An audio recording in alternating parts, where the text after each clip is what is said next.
My annual Summer of Survival video is here, what to expect over the next few months in terms of survival releases. Also with a bigger focus on what kind of news, what kind of announcements we're going to see at the gaming events. There's a bunch of them happening in the next few weeks. Sony State of Play, Xbox Bethesda Showcase, the PC Gaming Show and many more. I'm expecting release dates, brand new reveals and updates as well as DLC announcements.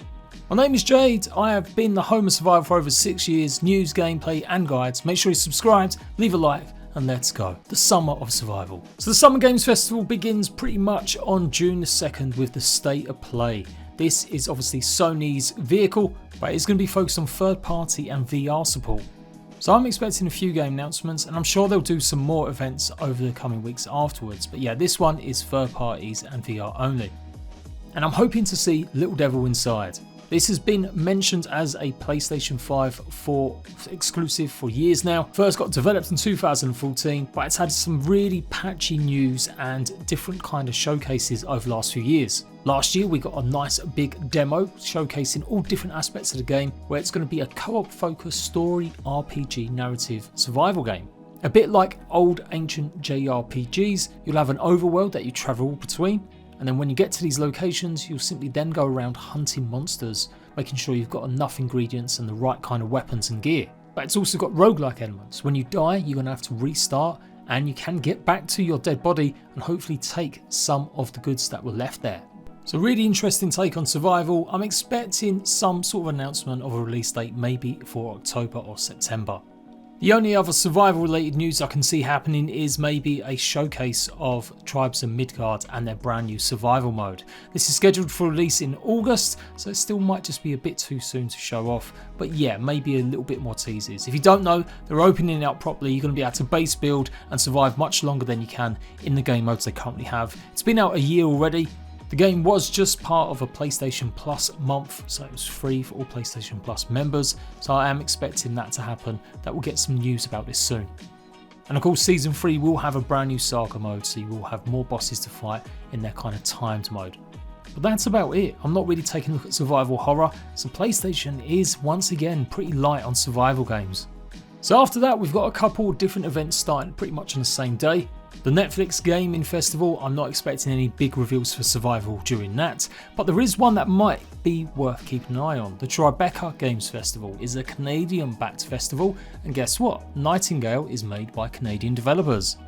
I would expect, to be honest, Nightingale to be showed off at one of the bigger events like PC Gamer a few days later, but you never know, so this might be a first opportunity to see something like that. More proper gameplay from Nightingale, which is scheduled to release this year and is at the moment supposedly maybe starting up their betas. That's what they said a little while ago, that they'll be looking to get them kicked up and into gear this summer.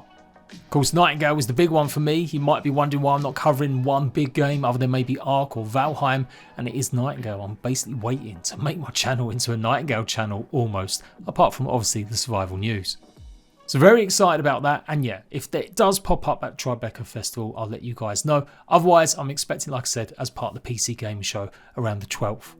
On the 11th of June, we've got the Guerilla Collective, and there's a good few little indie survival games to keep your tabs on.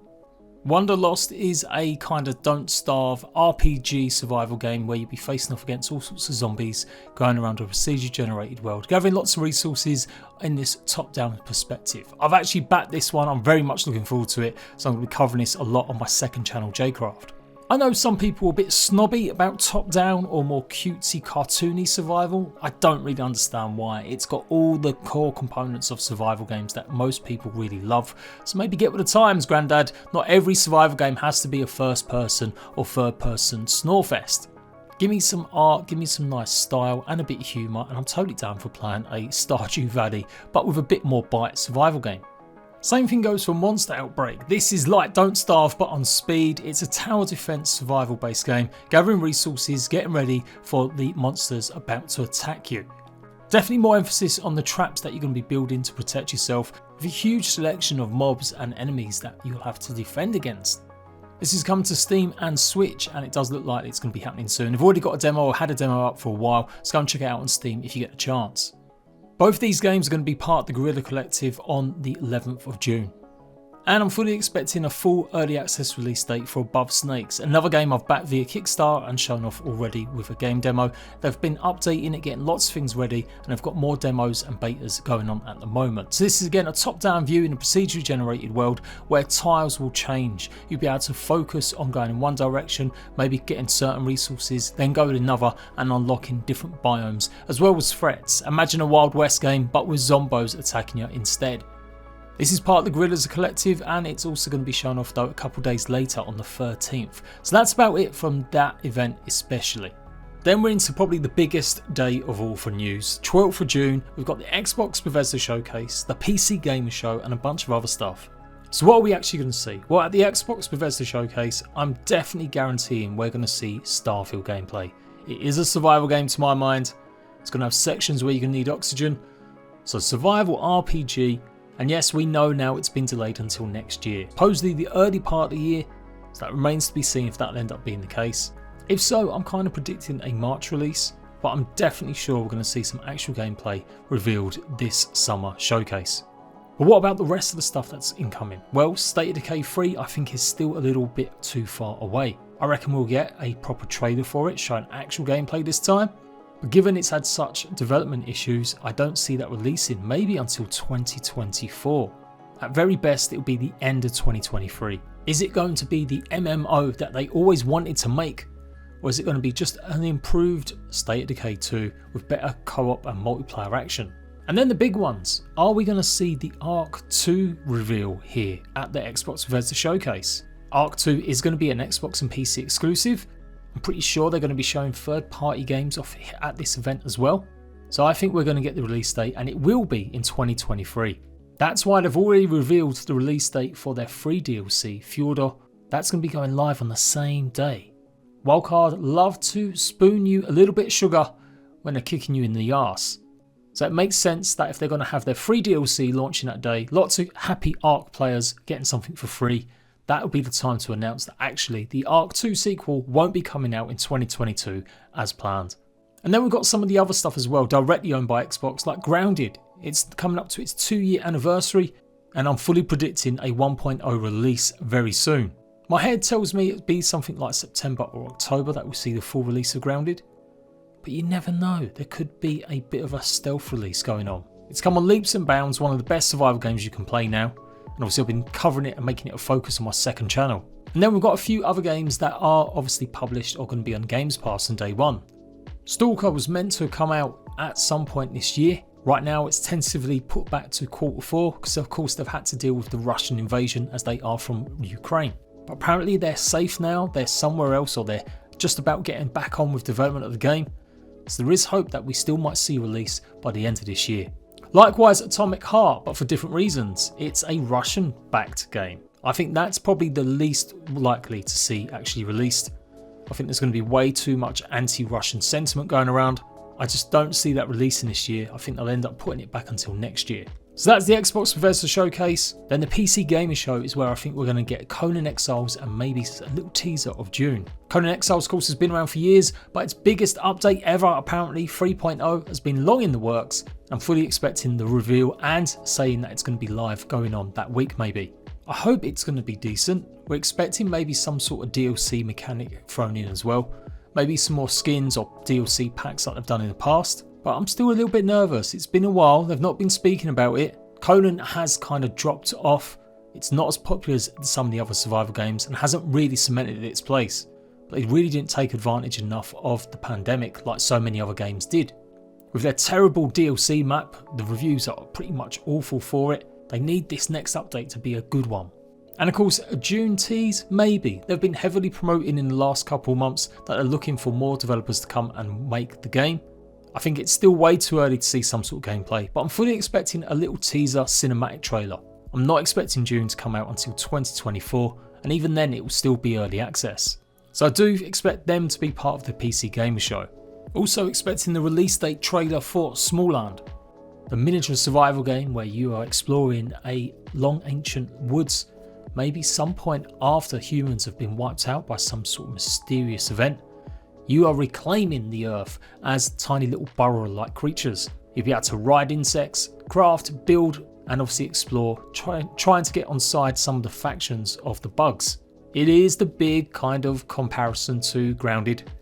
I actually started life before Grounded, but I am expecting a release date for that as well as a playable demo.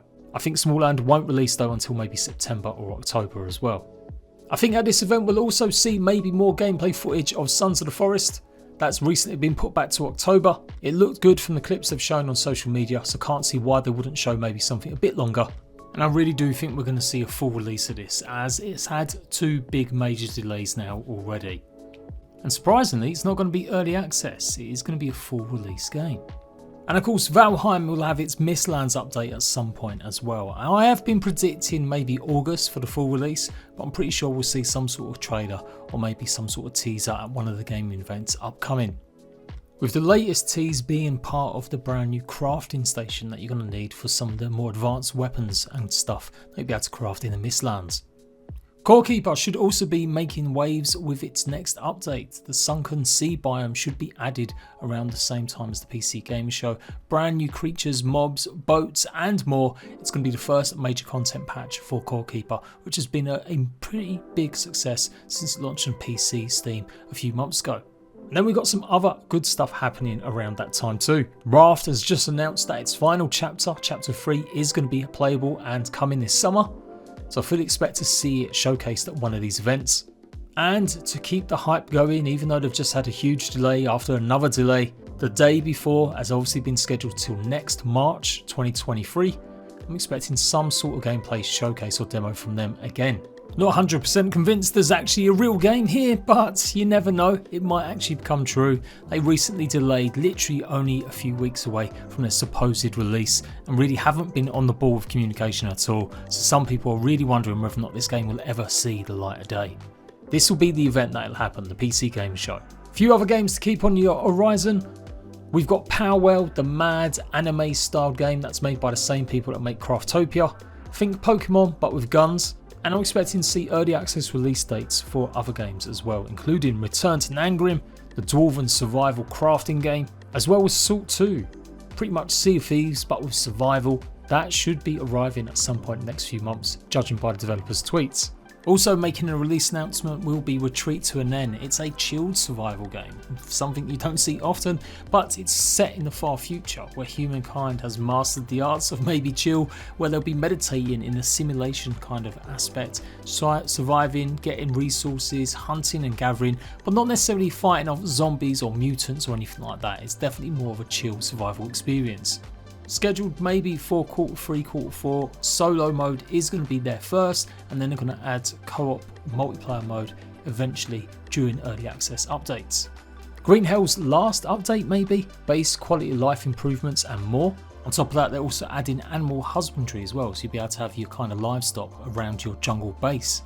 Spirits of Amazonia Parts 1 and 2 has just gone live on console, and the third part should be hitting consoles at some point later too.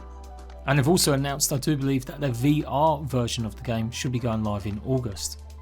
We might also see release dates for things like Void Train on Steam, as well as maybe more news about other games like Sky and maybe Derelicts. But them games are probably not going to be hitting, especially Derelicts and Sky, until well into next year. So I don't really imagine we're going to see too much info. And the really focus on this is about the summer. What release is going to be announced and what games are actually going to be coming out. So let me know what you guys think. What of all them games are you interested in the most? Is there anything I should have included or I've missed? And I'll see you for plenty of live streams over the next 2 weeks covering all this news, giving my info and reaction live. Until next time, Ratbags, laters.